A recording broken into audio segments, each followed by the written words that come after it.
Hi, I'm Jade Hernandez, a camouflage tattoo artist and educator. I help beauty bosses effectively market their business and become the authority in their field, close more leads, and make more money.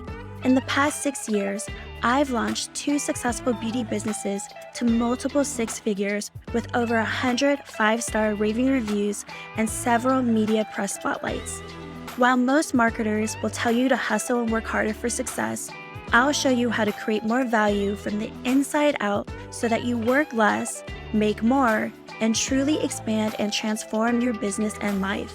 This is the Beauty Expanded podcast. Hey guys, welcome back. This episode was inspired today from an artist who had reached out to me on Instagram. Super sweet. We've been following and supporting each other. She's also another paramedical tattooist, and she's sharing that she's in a place where she really wants to grow her business, but she doesn't really know what to do. And at the same time, she's afraid because she knows that there's more responsibilities and things that she's going to have to do in order to grow her business. And it's what inspired this episode today, because the fact is that your business can only grow to the level of problems that you're willing to handle. And that's what I actually told her. So for example, if you're in a place in your business right now where you wish you had more followers, you wish you had more engagement, you have more authority in the industry, people DMing you, wanting to book with you, and yet you're afraid of posting a video of yourself out there. If you're afraid of really putting yourself out there, your face, doing videos, then there's no way you're going to be able to grow your business if you're unwilling to handle the problem of your fear of being judged.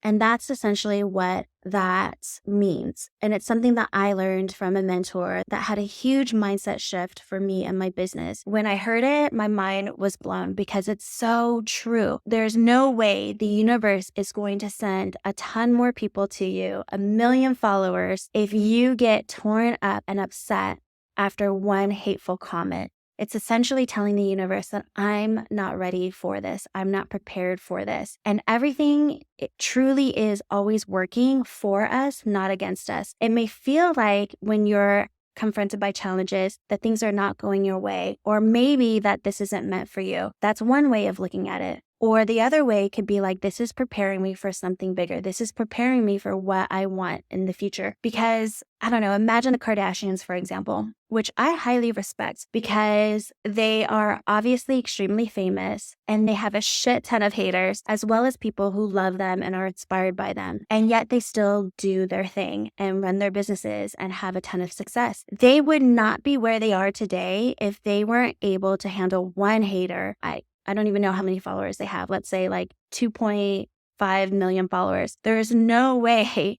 that if they couldn't handle one hateful comment, that they would be able to handle 500,000 people judging them and blasting them on the news and basically critiquing them. There would be no way they could do that if it prevented them from doing what they wanted with one hateful comment. And it's really interesting because one of the things that I've learned through all the mentorships and the coaching that I invest in for my business is a lot of business is really mindset stuff. Yes, you can take more sales training. Yes, you can post more videos and trending audios and all that stuff. But at the end of the day, when it comes to being an entrepreneur, which is what we all are, at the end of the day, it's really the mental stuff that's the hardest to overcome. And none of us are immune to fear. And so like this one artist who said that she wants to grow her business, but she's also very aware that that means that there's a lot of other things that entails and that she's afraid of it. The only advice that I can give her, because I know so many people can relate to her, including myself when I first started, is that fear is one of the worst business advisors that you can have when it comes to your business. And in our studio, I have other artists who run their own business, who rent from me. And same thing, I have an esthetician. Her name's Cynthia. She's lovely. I absolutely love her. And I remember she had a challenging case. She had someone come in and she was really timid and afraid, out of good intentions, right? Of not messing up this person's skin. I remember her and I were in the break room and she was telling me about what was about to happen. She was so nervous about him coming in. I simply gave her the advice that was given to me, which is your business can only grow to the level of problems that you're willing to handle. If you can handle this and you can explain, manage their expectations, do your best, and if you can handle this, that means that you're going to be able to help so much more people in the future who have the same problem as him. I forget what the skin problem was, but that was the one mindset shift that she needed in order to go into the session and not even feeling 100% confident, but the willingness. So confidence has nothing to do with it, because I think through the competence, through the act of overcoming it, do you become more confident. But if you're just waiting for that magical moment of confidence to happen before you take action, it's never going to come. It's through the repetition, it's through the action that actually breeds the confidence. And for her, in her particular case, she went into the session with the willingness. The willingness was key. And that in turn ended up being able to help him solve a problem. And he's been one of her best case studies, extremely grateful for her service, which has compounded to many more sessions with her. If she had let fear stop her from the very beginning when we were in the break room talking, she would have prevented and stunted the growth of her business. And so when it comes to your business, where are you stopping yourself? Where are you limiting yourself? Because as entrepreneurs, the one breeding characteristic of our makeup is that the most successful entrepreneurs are often the most resourceful. We're the ones that can see solutions. We're the ones that can see problems, and we're the ones that start our business because we have a passion to solve that problem, to help improve the lives of others. That's why we start our own business. And if you find yourself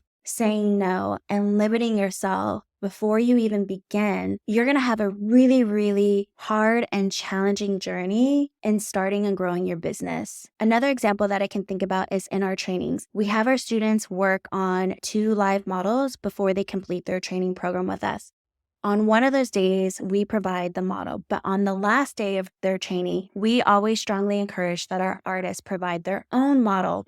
And the reason why is because in camouflage tattooing, it will take them longer to build up their portfolio because we're working on compromised skin, and compromised skin tends to take longer to heal. So unlike a brow artist, for example, or even a body sculptor or S&P artist, when they leave the studio, often their stretch marks and scars will look worse before they look better. And so it takes a while to build up your portfolio. So what we try to do is help encourage this safety blanket for our artists by encouraging them to provide their last model of the day, so their last day of training with us, so that way they feel more comfortable working on that model with our guidance and our supervision and years of experience, but also be able to jumpstart their portfolio because it kind of ensures that their model's going to be okay, they're going to heal great, because we're doing it in a controlled setting. They're working on the model at our studio. They have all the equipment there. And they also have the guidance, right, of us being there to pivot or troubleshoot or to help strategize what best modality would work on that particular scar or stretch mark.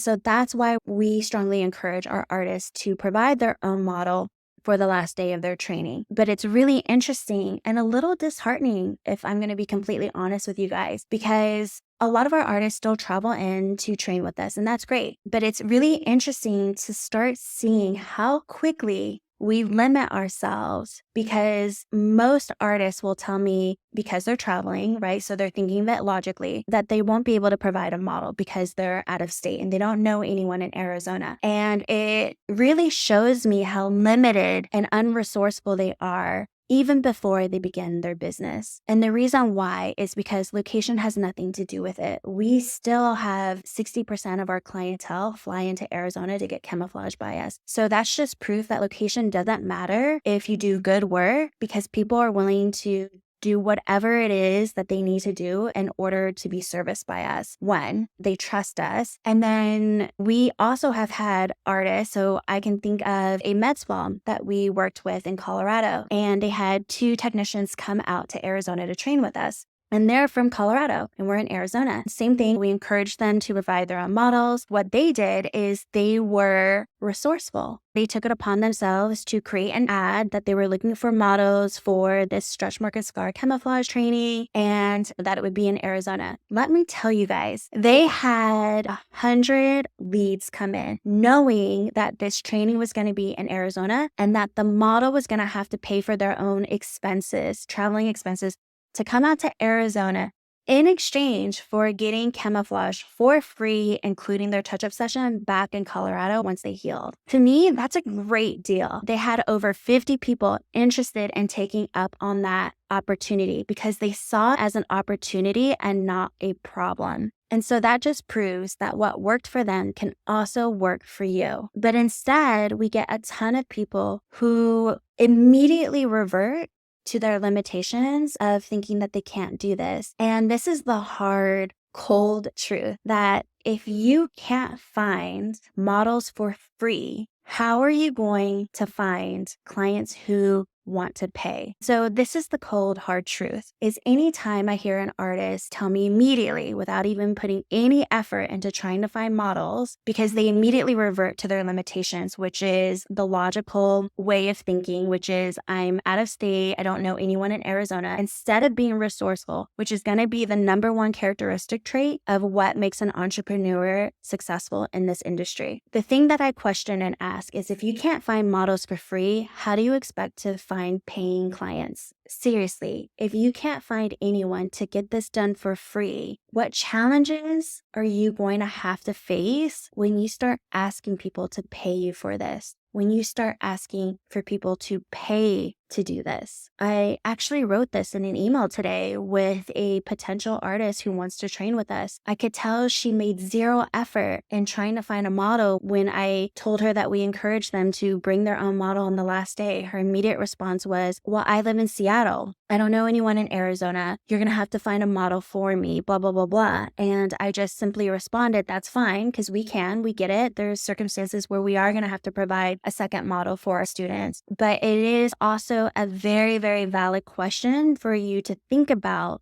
when you put zero effort into it, because what it tells me is that you may not have what it takes to be a business owner in this industry if you can't find someone who's willing to have this done for free, because that's a problem, right? And if you're unwilling to handle that problem, be resourceful, put effort into it, time and energy, then how do you expect your business to grow if the first roadblock is that? As one of my mentors used to always say, our external world is always a reflection of what's going on internally. If you look at your bank account and it's not where you want it to be, that's a reflection of something that you're blocking, or that maybe you're not fully aware of, or that maybe you're letting fear advise you on because it's not showing up externally. And so same thing, back to our first example, if you're complaining because no one's booking with you and no one knows you and no one's DMing you and your following isn't growing, and yet you're unwilling to put yourself out there and to show the world who you are and what you do. I'm not talking about your logo. I'm talking about your face. If you're unwilling to put yourself out there, and it's always in regards to fear, right? Because I'm afraid of what people are going to think, or because a lack of self-esteem and self-love, because I don't think I look good, or I don't think I sound good. Regardless, those are all excuses. So what it's showing is that whatever happening internally that's preventing you from putting your face out there, your voice out there, is a result of your external world. It's going to show you why you don't have what you do. And that's the thing about personal development and coaching and mentorship, is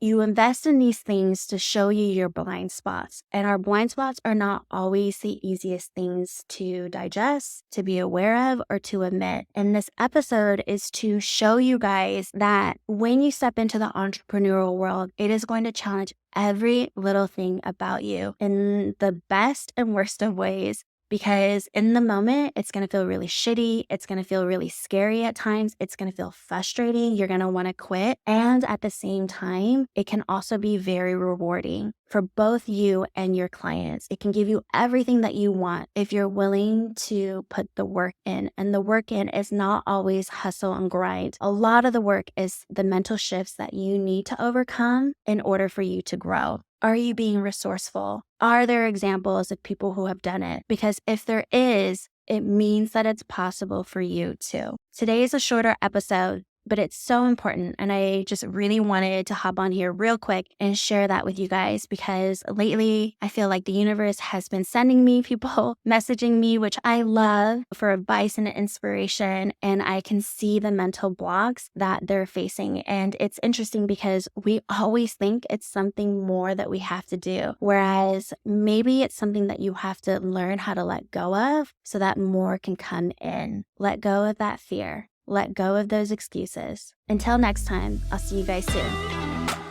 Thank you so much for tuning in. I'd love to connect and help you more. If you have a question you'd like for me to answer, please send it to jade@studioconceal.com. That's JAYD@studioconceal.com, and I might highlight it on my podcast. I find what's often personal is most general. So if this episode helped you, please share it with a friend who may need the encouragement and inspiration. I'll catch you on the next one.